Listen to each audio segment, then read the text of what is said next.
ఉత్తరప్రదేశ్లోని ప్రయాగ్రాజ్లో మహాకుంభమేళా 2025 అంగరంగ వైభవంగా కొనసాగుతుంది.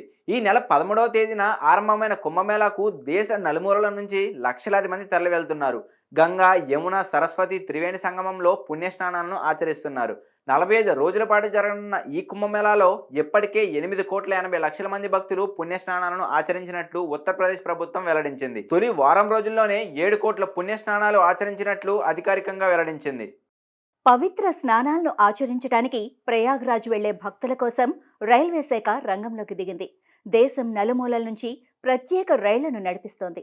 సికింద్రాబాద్, విజయవాడ, తిరుపతి, విశాఖపట్నం నుంచి ఆయా ప్రత్యేక రైళ్లు అందుబాటులో ఉంటుండగా 13,000కు పైగా ప్రత్యేక రైళ్లు ఆయా నగరాల నుంచి ప్రయాగ్రాజ్కు రాకపోకలు సాగించనున్నాయి. అయితే తాజాగా ఏపీఎస్ఆర్టీసీ కూడా రంగంలోకి దిగింది. ప్రయాగ్రాజ్కు ప్రత్యేక బస్సులను ప్రవేశపెట్టింది. ఫిబ్రవరి 1వ తేదీన తొలి బస్సు తూర్పుగోదావరి జిల్లా కొవ్వూరు నుంచి బయలుదేరి వెళ్లనుంది. మహాకుంభమేళా 2025 యాత్ర స్పెషల్ ప్యాకేజీ కింద 7 రోజుల యాత్రతో స్పెషల్ బస్ నడిపించనుంది. ఫిబ్రవరి 1వ తేదీన మధ్యాహ్నం 2 గంటలకు కొవ్వూరు నుంచి బయలుదేరే బస్సు భువనేశ్వర్, పూరి, కోణార్క్ మీదుగా ప్రయాగ్రాజ్కు చేరుకుంటుంది. త్రివేణి సంగమంలో పుణ్య స్నానాలను ఆచరించిన అనంతరం వారణాసికి బయలుదేరుతుంది. వారణాసిలో కాశీ విశ్వనాథుణ్ణి దర్శనం కల్పించనుంది.